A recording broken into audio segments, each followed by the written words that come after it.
Well, there you go. Friday morning, it is going to be out. The Dream Widow soundtrack, the tracks that you'll hear as part of the Foo Fighters movie Studio 666. It's going to be released Friday morning. We've just listened to it.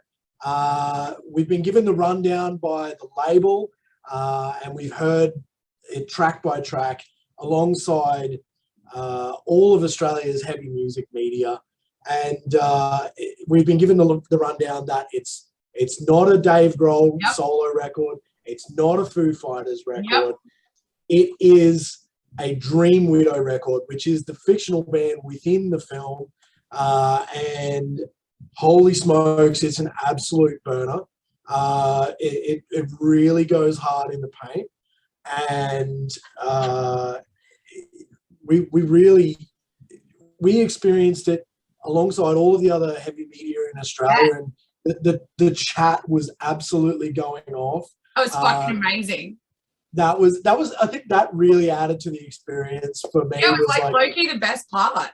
I think I said to you, like, right before we jumped on this, like, I literally was like, I've been in the music industry for years now. This is one of the best experiences I've had in the music industry. Like, all of us, like, just sitting there, watching each other's reactions, slamming it in the chat, and just like, basically a collective of people frothing what the hell we just witnessed. Like, as we were witnessing it. Yeah. And, you know, there was literally, you know, Brenton from Maniacs was literally drumming. He had sticks and he was drumming along with it. You know, there was conversations about members of the band who played on the record, who was a bit of a smoke show. Rami, you know, there was discussion around whether that he was hot or not. There was discussion around, like, is there anything that Dave Grohl cannot do? I think my favorite comment was like, and I can't remember who it was, but someone was like, how crazy is it that Foo Fighters have been a band for so long and Dave Grohl's been in the music industry for so long and he can still surprise us all? And I was just like, that's the epitome of what we just witnessed. Yeah, absolutely.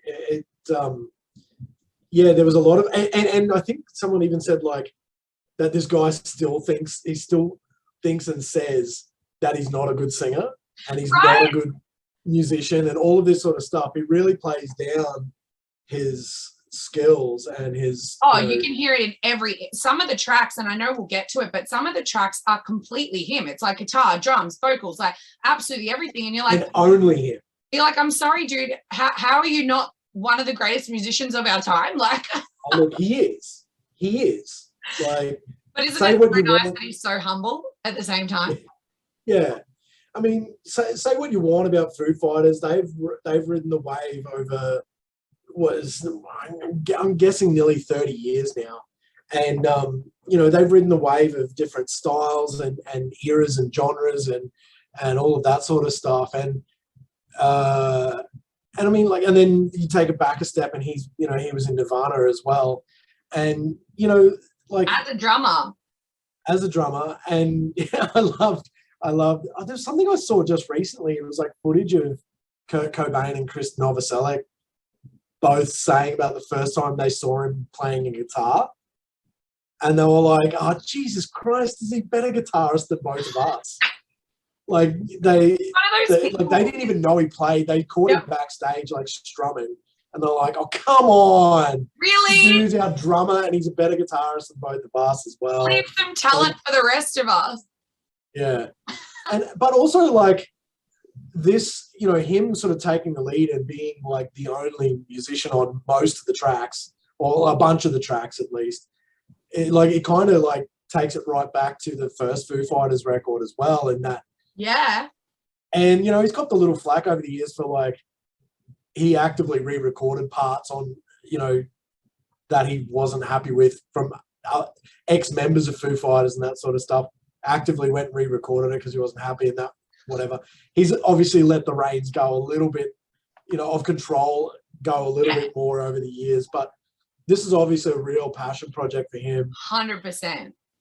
And, you know, he's been in a ton of different side projects and other super groups and that sort of stuff over the years, but I don't think any of them have been as outright metal as this. No way. And yeah, you're right. He's done side projects and he's played around with his like sound and his abilities, but like this is like from the get-go, from the moment of the first track, you're like, shit, this is heavy as fuck. Like this is heavy as fuck metal. Yeah, there's blast beats in the first song.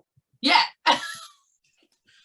and I immediately went straight to like, and I with, you know, with all humility here, like I kind of kicked off the chat with that statement where I went, this is the album that Metallica should record next. And that kind of kicked off. I was like, and then I think I followed it up by saying I was about to say the same thing, going like, is this the best Metallica album we've heard in years? Like that was the funny thing, is like we both we're on the same page. Like, we were on the same page as we were going, which was really cool. It was interesting seeing what, I guess we'll get into it, but like what bands, obviously because it's a soundtrack to a film of that sorts, is of sorts, but it's like it's obviously trying to reference a specific time and genre and like a nod to the big guns. Yeah, a nod to all of the big guns in that metal industry from that time. Like we were all kind of working out by track, like, oh, this is giving me this band vibes, or oh, I can straight away within the first 10 seconds, you're like, this is a nod to this band. And you're right, we will get to it by going through each track. But like, it wasn't a disrespectful thing either, going, I'm going to make the fucking best metal record. It was literally like, thank you for your service. Here's my take. Hope you like it. I respect you. Like, and of course he fucking nailed it because it's Dave Grohl, but at the same time, you're just kind of like, there's a level of respect there as well. I also, I mean, no disrespect to Lars. Like Lars is a drummer, like unlike any other. Of course. Like Metallica wouldn't be Metallica if Lars wasn't in it. But also, I did like watching it. I left the comment like, Lars wishes he plays as well as Dave did on this record. Like. Maybe that was a slight, like, not as much respectful. It was like, hold my beer. Like, yeah, totally. Hey, should we do it and go track by track? Let's do it. Because I don't want it to leave my brain. Like, I'm so fucking excited. I'm like, let's go. Hey, I've got all my notes open. I will have to flip between that and the writing credits, but like, take it away. I want to hear what you had to think first of the first track. Well, I mean, like the combo for me of the first and second tracks are the ones that like really inspired that first comment that was around Metallica. You know, this is the record that Metallica wishes that they or should write next. Yeah. Which was the first track's called Encino. How long does it go for? Like 90. Yeah, it's like a minute. It's really short, the first one. It's 90 seconds or something. Something like that. And it's just hard out from go to woe. Thrash, and then thrash, fuck. Big time. Do you know what I actually wrote down? And whether or not this is bad or not, I wrote down, this sounds like it's from the Metalocalypse soundtrack.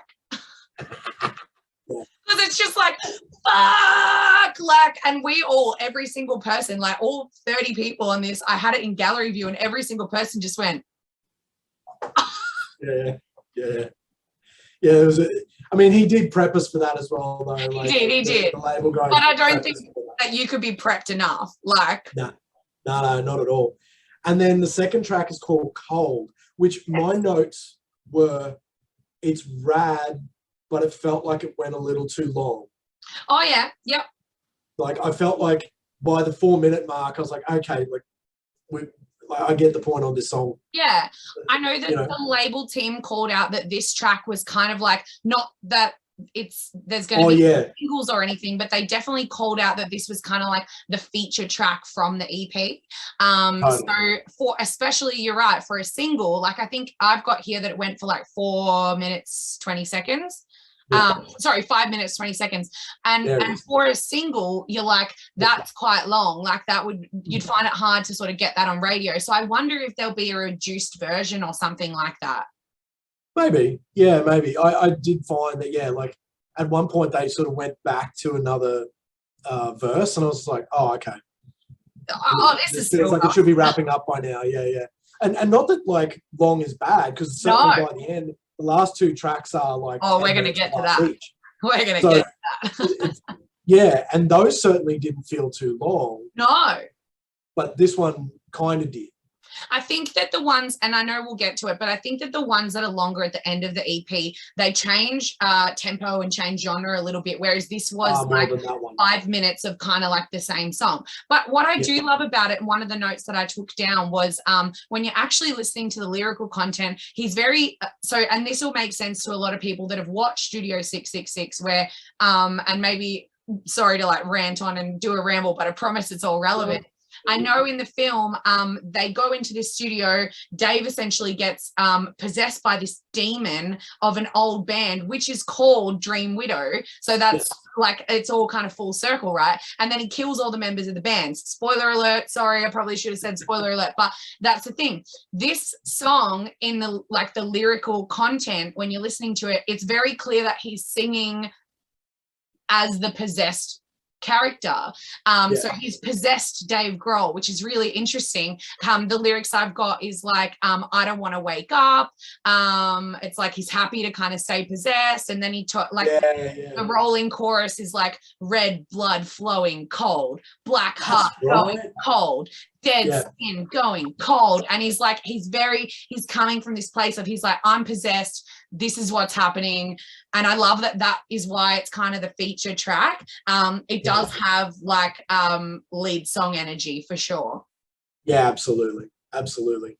March of the Insane, track 3. It was a big change. I mean, that's been released already. That's already been out there in the world for a little while now. And it's a big pace from the last songs that we listened to. Like it kind of goes from like Cold is like this. When you think Cold, you think like, oh, slow pace, like slow heartbeat. Like you're like, okay, he's possessed. What's going on under the surface? This song just switches to like major high energy. It's like a catchy thrash riff. Yeah, big time. And it's just been, like immediately the sort of tributes to the other bands kind of start. So like I think was it this one or was it Cold where someone talked? Maybe it was Cold where they talked about how it sort of had like an Alice in Chains type. Vocal. I would say that would be Cold because it was kind of like a slower tempo. I didn't write any specific band for this. What I did write was it's got really big drums that take over in the end, which is what I really loved, that the drums really come in the second half of the song is like, it's just like really drum heavy. There's some double pedals going on and you're like, this is a fucking drum track. But it's funny that you said for Cold, you were like, it almost feels like it goes too long. When this song ended, I was like, oh, fuck, I want more. Like, keep going. Like, absolutely. So leads really well into the next track. So Sweet Abyss, immediately I just wrote like in the chat, Slayer. Yeah, and I reckon 3 seconds after you, I was like, Slayer. Yeah, because it had like real like rain and blood like energy immediately. It definitely did. And like that real fast paced, almost like like as Slayer was really kind of the like granddaddies of what became hardcore. It was sure. Real fast paced stuff. Oh, I'm so glad you said that because something that I picked up on this track was like it's got these really like punchy verses, but then it jumps into a slightly more melodic chorus, and it kind of is like this. It's Slayer 100%. The second you hear it, you're like, this fucking a nod to Slayer. It's not Slayer, it's a nod and a beautiful gentle respect to them. But you're right, it's like it kind of sounds like it could be a metalcore or a hardcore track because of the change of pace in the chorus. Yeah, absolutely. I'm so glad you said that. We haven't even discussed this, and we're like, again, on the same page. I just keep doing this because I'm like, twins. I see you. Yeah, and like that to me, like, and at this point, like everyone was headbanging amongst the Zoom call, because it was, and like while I was in the Zoom chat, like it was so nice to see, like none of it was pretentious or for show. Like we all genuinely were really getting off on this 100%. record. Like you know, no one was like the music really was just like inspiring us to it was just inspiring us to move and sort of like either mosh or heads were going like this, or you know, like it and I enjoyed taking the record in this way, because like sometimes if you just sent a stream to listen to by yourself, you get you listen to it while you're working, you don't fully take it in. Whereas like this, everyone was just so actively engaged in it. It was our only opportunity, right? Energy. Yeah. Sorry? It was our only opportunity, right? Yeah. We were going to listen to this once before it was out. Like it was a really rad way to experience it. Yeah. It was, yes. And I did take one more note that I definitely want to call out, because this is something, and there's a nod to this band later on one of the, you know, latest tracks, but like in the guitar solo in this song, there's some guitar kind of screams at the end, like the really high pitched kind of like whistle almost. And I wrote back like Dimebag Daryl style solo with the screams, and that was fucking cool. Like that was Sweet Abyss is like I actually have like a couple of little asterisks next to it, because I was like, this was my favorite one. And I was like, yeah, this is like, probably because it could be a hardcore song, and like I'm a hardcore baby. But yeah, like I've got asterisks because I was like, this is my favorite one. And when you put those Dimebags like screeches in there, I was like and actually that's kind of why I really like that this is so Dave Grohl centric, I guess. Not that it's a Dave Grohl record, but that, you know, he's so heavily involved in it, is that for so many people, because he's been around so long and he's collaborated with so many people and he's played in supergroups with so many people and all of that sort of stuff, even down to just like is so happy to take the piss out of himself. You know, that, you know, he really is the kind of the right type of person to tie all of these things together. Everyone knows he's really respectful of and a fan of all these styles of music. He's also a big fan of punk music and all of that sort of stuff from his time in Seattle. And, you know, he was one of the founding, you know, well, not founding members, but like he was one of the sort of like, you know, one of those seminal bands out of Seattle that created the grunge sound. Absolutely. But also like, you know, the song that is the nexus of this for me is Tenacious D's Tribute. In that, like, obviously there's a similarity there in that he's playing the devil in that film clip. Oh, I'm so glad you said this. The song itself is a tribute to all of like the metal, you know, songs. This is a tribute as well. It is, and you said it before. You said something. Maybe the trigger word was tribute, and in the back of my mind, I was like, pun intended, like. Literally pun intended, and this is the greatest and best song in the world. Tribute. And it kind of felt like every track was like, this is the greatest and best metal song ever. Like I just left nothing behind. They left absolutely 100%. Nothing behind. I want to chat about the next song because this is probably not a metal, a nod to a metal band that I was expecting until it happened. And it was again straight away that we were all in the chat going, ooh, Iron Maiden vibes. And that was Angel with Severed Wings. Yeah, I think it was Brenton from Maniacs that said, that's the Maiden gallop right there. Yeah. From the intro riff. You know, It was it's the that like intro triplet. riff. It was the intro riff. I actually wrote down, this is an opening track to a stadium show.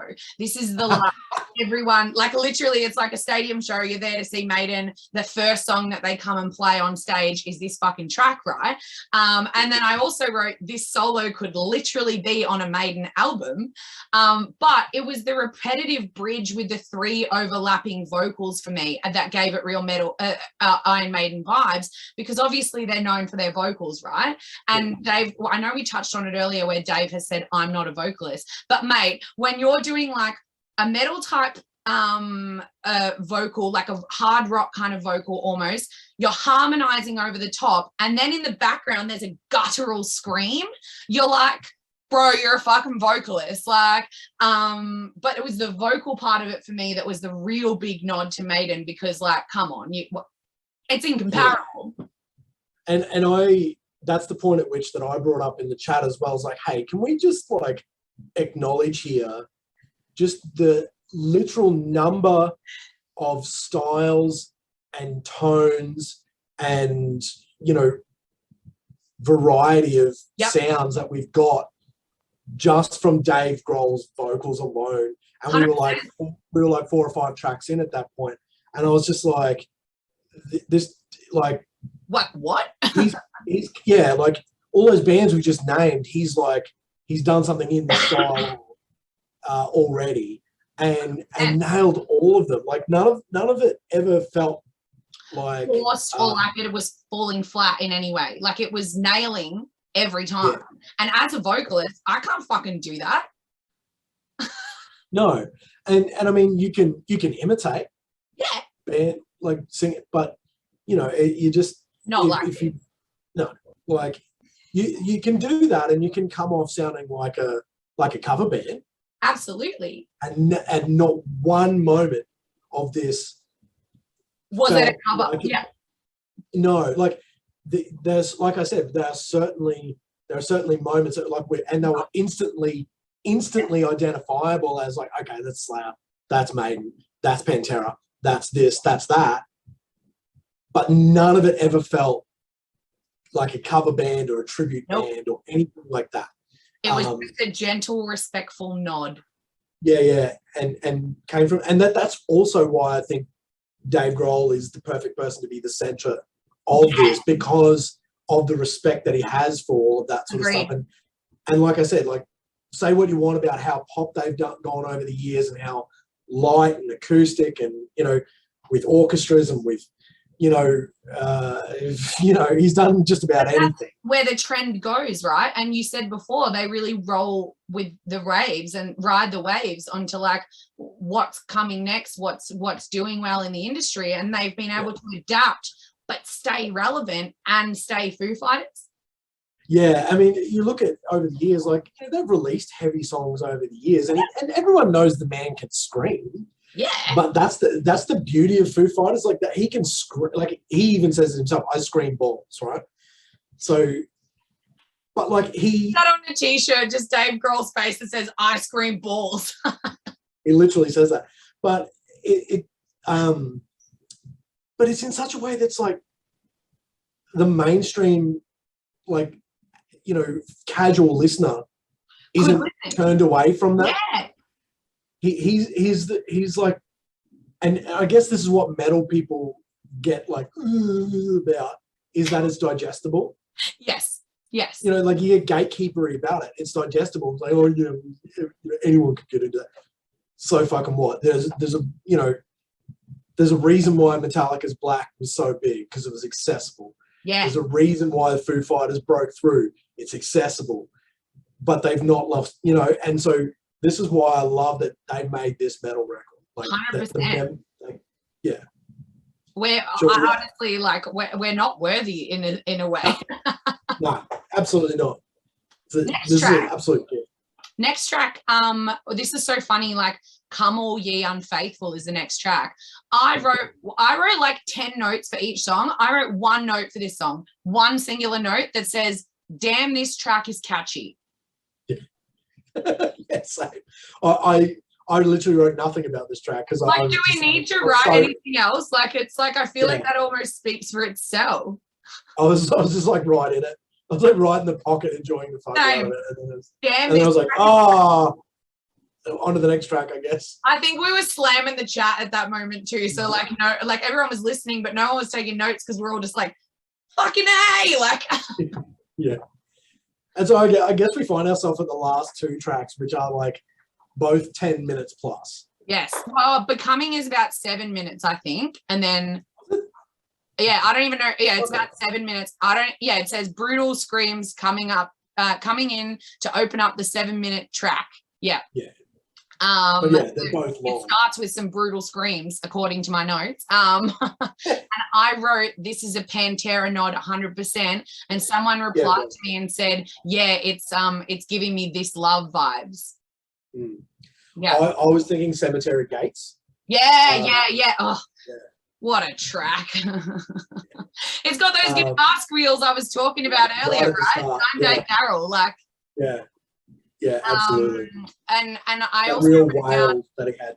Yeah. I also wrote down that the track changes pace a few times, which is what we were talking to earlier, where one song, has the same pace the whole time. It feels a bit long. But this 7 minute track, because it like, I don't know what else to compare to it because I'm such a simp, but like it gives me like Green Day, like Jesus of Suburbia vibes, where that's a 2.5 minute track, but it's 5 songs within the song. Like that's kind of what you got from this. Is it's like you're not at any point going, what, this has been on for 7 minutes, because you're just like, oh my god, it just went there, oh my god, now it's here, like.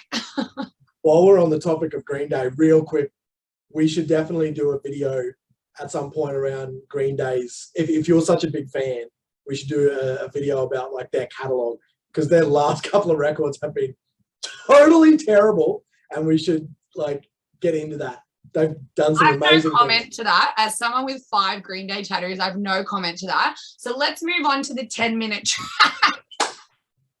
Yeah, okay. All right. You give your go at pronouncing this, and then I'm going to give my go.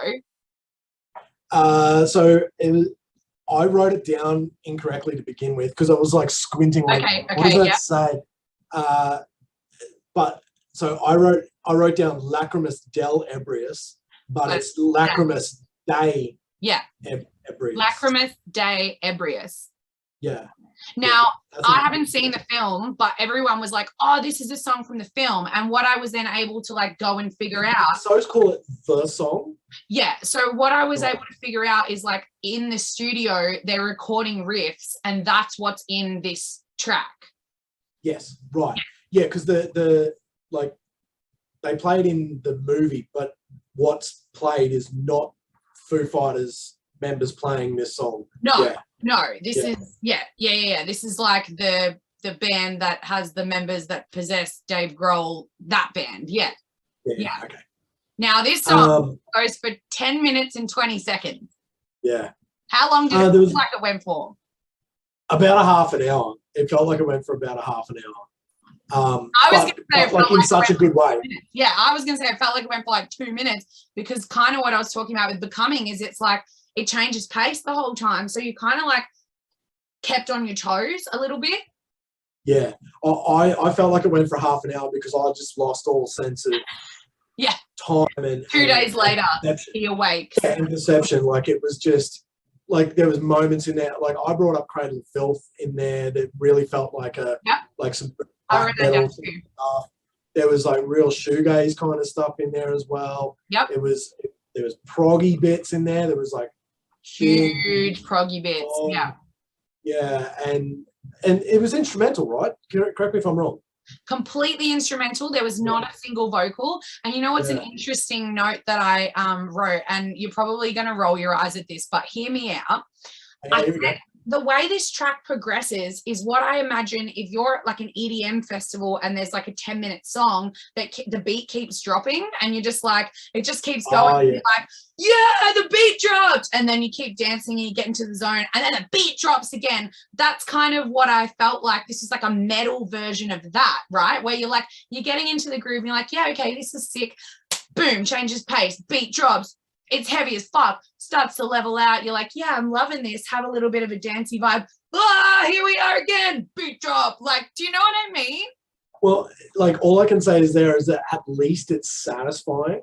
Yes. Like you actually get the payoff for this, like yes, it's like the segments that you're going for. And to me, that's what metal is about. It's about like resolution of that and satisfaction of like you can feel where that's going.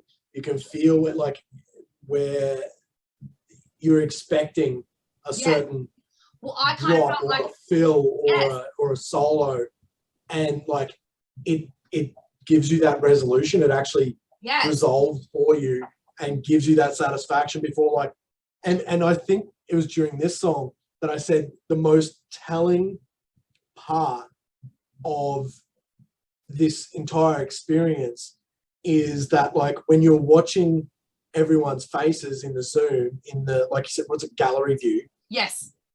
Is that there was just lots of people like laughing in disbelief. Yeah. Because, and not at it, but they're laughing because they're just like, oh, so like, come on. Yeah. Just like this, like he did that. And like, it's this real like holy shit, is this guy human? Did he act like he can do this? And he does Foo Fighters, and he, you know, he was in Queens of the Stone Age for a bit, and he, you know, does this and he does that, and he's like, and people are just laughing because they're like, this dude is doing how is this happening? Like doing metal as well, if not better, than the masters, you know, and but it was because they're like those moments give you that satisfaction. Yes. You wouldn't have that reaction. You weren't constantly engaged. Yeah. Yes. You'd be like, why is this song going for 10 minutes? And I kind of want to, like, I did a lot of dot point notes for this. And I know we've been talking for like 40 minutes. I don't fucking care. But something, close to 30 minutes. I just want to like quickly go through my dot point notes because I think it's relevant to what you can expect from the track, right? I wrote, if this song was a line, it would be a steps. So it's literally like you go and then you go up a level and then you go and then you go up a level and then you go and then you go up a level, right? Like that's kind of what it felt like for me. Yeah. So I wrote, the build into the drumming and guitar on this is actually fucking psycho. The first 3 minutes is like a metal track, Wet Dream. At the 4-minute point, they have taken the riff and slowed it down, but 5-minute mark, it turns full thrash. This could either be the longest intro to a song ever or the best instrumental track of all time. The way this song progresses and keeps dropping the beat is like a metal version of a live EDM set. 7 minutes and we have changed the tune again. Some acoustic guitar comes in. 8 minutes and back. Yeah, that's right. The flamenco guitar comes in. Yep. That's right. Yep. 8 minutes and back to that slowed down riff and fucking epic drums. Builds again into this epic as fuck riff. And then the last thing I wrote is, I can't believe it's at the 9-minute mark and I still don't want this song to end. Definitely found the same. Like by the time it got to like the last couple of seconds, I was like, no, keep going. yeah. It really felt like I didn't want it to end. Yeah. It didn't help that there was a couple of like technical glitches and he had to technical glitch in the middle. You're like, fuck. We all wrote in the chat, no, keep going. There was the real issue because it was down to like that it had been streamed too much and the guy from the label who was like presenting it to us had streamed it so many times that he could only get access for a certain amount of time before he had to refresh and log back in again. If that's not telling for how epic this is, I don't know what is. Yeah. Yeah. Because what's the one thing? People, you're listening to music all day. You don't have time to do multiple listens of stuff. So like the fact that he's gone back to a bunch of times before even getting to us means that it was like he was already enjoying it. I know we've said a lot of compliments and I know that we've essentially like word vomited how fucking great it is, but I want to, and I'm sorry to put you on the spot, but I want to ask you, like, what's the one overarching, if you had to put like why you're excited for people to hear this or put it into like one sentence of what this EP is, like how would you categorize it? And I'm happy to say mine if that helps to sway you in the right direction of where I'm going with this. To me, the word, do you want one word? No, just like a small sentence, like one kind of like line. To me, this is the ultimate show of respect. Oh, that's good. Oh, that's good. I don't even, mine's not even going to top that, but the one overarching thought that I had the whole time was, I cannot wait for everyone to hear this and flip their fucking shit. That's all I could think of, was just like, and I think that comes from a place where it's like, I don't know anyone in the hardcore world, the metalcore, like whatever. If you have any respect for heavy music, if you like fucking Foo Fighters, if you like anything that resembles, you like horror movies, if you like horror movies, 100%. And when I was watching it, I couldn't stop feeling, I couldn't stop feeling so happy for Brownie, who I know is like the biggest horror movie fan of fucking all time. Yeah. I just was like watching him like jam along, and I was like, he's frothing. But for me, I just, well, he's seen the movie as well, so yeah. And all I could think, it had sort of double meaning for him.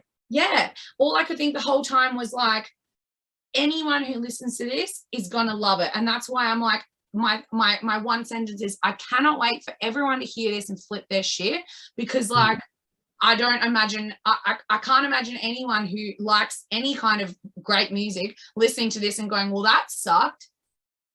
Not going to happen. If nothing else, there's an incredible energy about it that like feels fresh and engaging, no matter what genre of music you're into. And I think, even if you're not a metal fan, you at least know who Dave Grohl is. 100%. So you have that. You can show people who have only ever heard Foo Fighters, maybe only ever heard Foo Fighters singles, and never been to a Foo Fighter, and go, "This is Dave Grohl. Yeah, cop this," and they're going to go, "What? This is Dave Grohl. Dave Grohl. Foo Fighters. Dave Grohl." You know what I mean? Like, the only other overarching thought I had the whole time, and I think it's probably important to note this, is it's just out digitally to start with. All I could think of was, when am I getting this? Like, when am I getting a pressing? I want to put this on my turntable, fucking cut the world out, turn my phone off, like, and just go, let's do this. I hope they do a similar thing. Like, I think maybe Ice Nine Kills did it, but certainly they did it a bunch of years ago with, I think, the soundtrack to, and look, maybe it's just a knockoff, but they did it for, I think they re-released like John Carpenter's Halloween soundtrack. It's like a blood-filled. Oh, shit. Oh, so when it's... Well, it's not blood, but it's a red liquid. Yeah. Or at the very least, a clear with red splatter. At the very least, surely you can do that much for us. Yeah. I kind of want to pull out a clear with red splatter, but... Good luck finding one on the spot. No, I know exactly where it is. I'm such a loser. Okay. Savior. Are they in alphabetical? Fuck yeah, they're in alphabetical. Alphabetical by genre? No, just alphabetical. Oh, this is the signed version, which is actually going to be green splatter. Never mind. I have a signed version and a non-signed version, and my non-signed version. I was so close. I was so close. No, I could find another one, but we're going to end up on this for 20 minutes. We will. Summary thoughts? I mean, yeah, like I said, it's the ultimate show of respect to the masters, I think. It is. This is, it works as a soundtrack. It works as a metal record. It works as a capturing of what metal is as a genre. It works on so many different levels. And I mean, summary thoughts for me is just like, fucking tell us what you think. If you've gotten this far into our reaction vid and you're listening to the EP, I just want to hear what everyone thinks about it. I really want, talk to us about it in our Facebook group, the faction, talk to us about it on Kill Your Stereo socials, wherever you can get to us, tell us what you think, or if we missed anything, or I just want to hear what everyone has to say. I hope we're all talking about this record for a really fucking long time. Hell yeah. Sweet.